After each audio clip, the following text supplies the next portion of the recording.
Studi bilang, cewek selingkuh karena mau muasin emosionalnya. Sementara, cowok selingkuh buat nyari kepuasan baru dan nyebar geng.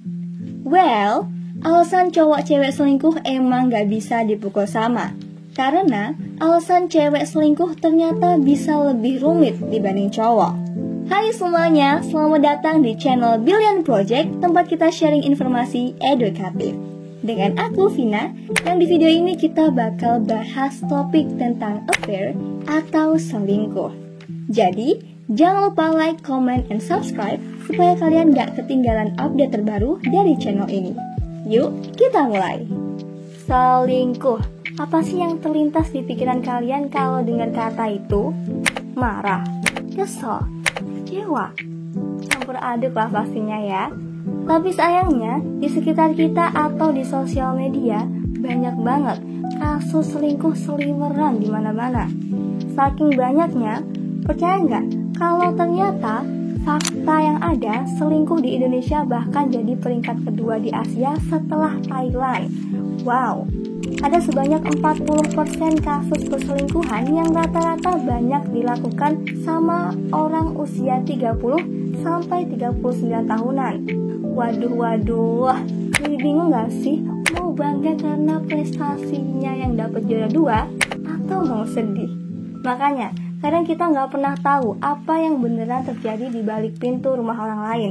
Yang kita kira pasangan harmonis, senyum-senyum di depan umum, ternyata salah satunya main di belakang. Dan skenarionya tuh macem-macem ya. Ada yang selingkuh sama teman kerja, terus ada yang sama orang random dari dating apps, atau yang lebih parah lagi nih, sama iparnya sendiri. Waduh, tapi lucunya yang ngalamin masalah selingkuh bukan cuma dari manusia aja ternyata. Hewan pun bisa loh. Salah satunya gibbon. Dia sejenis primata monogami alias cuma punya satu pasangan setia. Tapi justru 12% dari aktivitas reproduksinya dilakuin sama pasangan lain. Nah, tinggal kita milih sendiri nih, mau disamain sama gibbon apa jadi yang setia-setia aja deh. Tapi jujur ya, definisi selingkuh menurut kalian tuh yang kayak gimana sih? Kalau dari seorang psikolog klinis, Janice Abraham Spring, beliau mendefinisikan selingkuh tuh sebagai tindakan yang melibatkan kebohongan, pengkhianatan, dan keintiman yang melibatkan orang lain di luar hubungan utama, baik secara fisik maupun emosional. Bahkan, sebelum sampai ke tahap selingkuh fisik, kita bisa lihat niatnya dulu. Jadi, meskipun baru sekedar chattingan tapi udah mesra banget, ya itu juga bisa dibilang selingkuh. Karena niatnya aja udah mulai duain pasangan gak sih? Dan kalau ngomongin soal selingkuh, kita gak bisa nyalahin cowok doang yang paling rawan buat selingkuh. Karena kenyataannya, cewek juga bisa selingkuh. Cuman, emang laporannya aja gak sebanyak cowok. Jadi, ya intinya dua-duanya punya potensi yang sama, tergantung situasi dan kondisi hubungan mereka. Oke, jadi kalau kita ngomongin alasan klise orang selingkuh, biasanya jawabannya nggak jauh-jauh dari hilaf atau nggak dapat perhatian dari pasangan. Emang iya? Nah, kita mau buktiin itu lewat penjelasan ilmiahnya. Karena ternyata alasan cewek dan cowok selingkuh tuh bisa beda-beda. Oke, kita mulai dari alasan cewek selingkuh nih. Alasan cewek selingkuh itu jauh lebih rumit dibanding cowok. Dari beberapa penelitian sebelumnya, cewek itu jarang selingkuh hanya karena urusan seksual atau nyari variasi kayak yang dilakuin cowok. Dan secara teoritis, alasan cowok selingkuh itu nggak bisa langsung disamain ke cewek. Kenapa? Karena ini ada hubungannya sama teori good chance atau dual mating strategy. Intinya, teori ini tuh ngomongin kalau cewek ada kemungkinan punya dua tujuan yang beda dalam milih pasangannya. Yang satu untuk dapetin geng yang bagus, dan yang satunya lagi untuk dapat partner yang bisa ngasih investasi emosional. Oke, simpelnya gini deh, dalam 9 bulan, cewek bisa punya anak berapa? 1 atau 2 lah ya. Mentok-mentok hamil kembar 3. Nah, sekarang gimana kalau cowok? Dalam 9 bulan, cowok bisa dapat berapa anak? Banyak kan? Bisa lebih dari 3 dari beberapa cewek. Ibaratnya tuh, cowok bisa nyebar gen mereka ke banyak cewek. Jadi, buat cewek, hubungan dengan banyak cowok gak berarti mereka otomatis bisa punya lebih banyak anak dan gen yang berbeda-beda atau lebih baik. Mereka lebih fokus ke keuntungan lain, kayak dukungan emosional, stabilitas, dan kenyamanan dalam hubungan. Misalnya, cewek seringnya nyari pasangan yang bisa kasih rasa aman dan support. Jadi, meskipun mungkin nih ada dorongan buat nyari selingkuhan yang lebih ganteng atau atraktif, itu bukan satu-satunya pertimbangan. Cewek biasanya lebih bijak dalam memilih, mempertimbangkan kualitas hubungan secara keseluruhan, bukan hanya sekadar fisik. Tapi meskipun gitu, cewek masih mikir gen yang bagus sih. Jadi kalau ada cowok yang lebih menarik, bisa aja mereka mikir, kenapa enggak? Tapi itu biasanya nggak jadi alasan utama. Dalam banyak kasus, cewek lebih milih cowok yang bisa diandalkan dan ngasih mereka dukungan yang mereka butuhkan, karena itu lebih berharga untuk kebahagiaan jangka panjang. Jadi intinya, meskipun penampilan itu penting, banyak cewek yang lebih mencari hubungan yang lebih intimate secara emosional. Sedangkan cowok, mereka bisa nyebar gen ke banyak cewek dalam satu waktu. Jadi, misal cowok ngerasa gen dari cewek pertama kurang oke, dia bisa nyebarin lagi ke cewek kedua yang dianggap gennya bagus. Bukan tanpa alasan. Karena secara teori, alasan cowok selingkuh itu emang cenderung lebih simpel. Mereka biasanya lebih tertarik sama fisik dan pengen nyari pasangan yang lebih baik, termasuk good genes tadi. Nah, menurut studi, ketika cewek selingkuh, mereka cenderung melihat cowok selingkuhannya sebagai orang yang lebih atraktif secara fisik dibandingkan pasangan aslinya.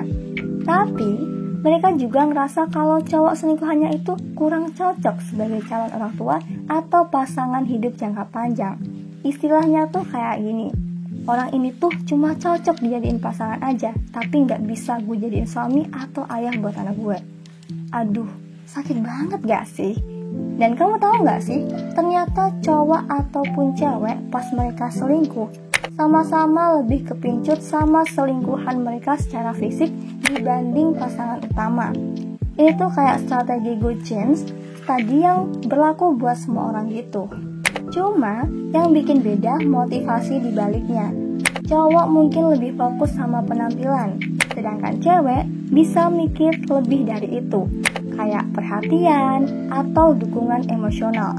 Jadi, walaupun pola mereka sama, alasan dibalik selingkuhnya bisa beda banget. Nah, sekarang kita ngebahas lebih dalam kenapa cowok selingkuh. Tapi sebelum jauh ke sana, pernah kepikiran gak sih kenapa cowok bisa selingkuh sama cewek yang downgrade dari pasangan aslinya? Kadang bingung kan? Udah punya istri cantik banget, spek bidadari malahan, tapi malah milih selingkuh sama yang biasa-biasa aja. Aduh, agak lain emang. Tapi ini semua bisa dijelasin sama yang namanya college effect. Jadi menurut studi, ini tuh adalah fenomena di mana cowok-cowok itu seringkali ngerasain dorongan seksual yang lebih kuat pas mereka ketemu cewek baru. Meskipun pasangan lama mereka udah cakep banget nih, tapi entah kenapa, ada yang bikin mereka lebih tertarik sama yang baru. Nah, ini nih yang jadi alasan kenapa banyak cowok yang selingkuh bisa ngerasa lebih bergairah sama orang lain. Walaupun hubungan mereka sama pasangan lama udah baik-baik aja. Kayak ada semacam daya tarik yang bikin mereka penasaran. Ini tuh yang bikin cowok lebih mudah tertarik sama cewek baru karena mereka ngerasa lebih fresh and excited gitu. Soalnya, kalau sama pasangan lama, cowok udah ngerasa kenyang atau udah puas. Akhirnya, ada perasaan gak bisa maksain. Karena kalau dipaksain, yang ada malah jadi capek dan ogah-ogahan. Selama proses ini, ada perubahan di otak mereka. Misalnya, setelah ejakulasi, ada bagian otak yang disebut MPOA, Medial Optic Area, yang tugasnya ngatur perilaku seksual. Ketika cowok terus berhubungan, ada pengurangan jumlah reseptor hormon yang bikin mereka jadi kurang tertarik. Setelah ejakulasi, tingkat hormon seperti dopamin dan testosteron bisa turun sementara. Ini yang bikin cowok ngerasa kurang terangsang untuk beberapa waktu. Tapi, setelah periode itu beres, terus ada stimulus baru, misalnya pasangan baru atau situasi yang berbeda. Jadi minat seksualnya bisa kembali naik. Akhirnya, ini nyambung juga sama teori good genes tadi. Dengan nyoba pasangan baru, mereka berharap bisa menemukan gen yang lebih baik buat melanjutkan keturunan. Kayak misalnya, kalau mereka ngerasa pasangan baru itu lebih menarik, otomatis mereka mikir, ini mungkin bisa jadi calon ibu yang bagus buat anak-anak gue nanti. Nah, gak cuma itu. Dengan nyari variasi ini, cowok juga bisa bantu mastiin keberagaman genetik di generasi berikutnya. Makanya, clutch effect sama good genes ini tuh saling terkait banget. Jadi, bisa dibilang cowok secara naluriah nyari variasi demi meningkatkan kualitas gen yang mau diwariskan. Oh iya, clutch effect itu juga bisa dialami cewek. Mereka bisa ngerasa lebih tertarik sama pasangan baru atau situasi baru loh. Tapi, perasaannya ini dipengaruhi sama banyak faktor, kayak mood dan hormon. Jadi, gak sepenuhnya sama kayak cowok. Ada lebih banyak variabel yang main di sini. Tapi yang jelas, selingkuh itu tetap gak bisa dibenarkan. Meskipun ada banyak faktor atau alasan yang bikin orang selingkuh, itu tetap aja melanggar kepercayaan dan komitmen dalam hubungan. Jadi, gak ada celah buat dinormalisasi. Kita harus ingat bahwa komunikasi yang baik dan saling menghargai itu penting. Dan selingkuh hanya akan bikin semuanya jadi rumit dan saling nyakitin. Lebih baik fokus sama gimana cara ngebangun healthy relationship. Jangan sampai gara-gara selingkuh keluarga yang tadinya adem ayem jadi morat-marit. Apalagi jejak digital sekarang gak bisa hilang. Gak mau kan didoain netizen hari kamu Senin terus gara-gara selingkuh? Udah paling bener setia sama satu pasangan aja. Berdua bersama-sama ngelewatin hujan badai rumah tangga. Cielah.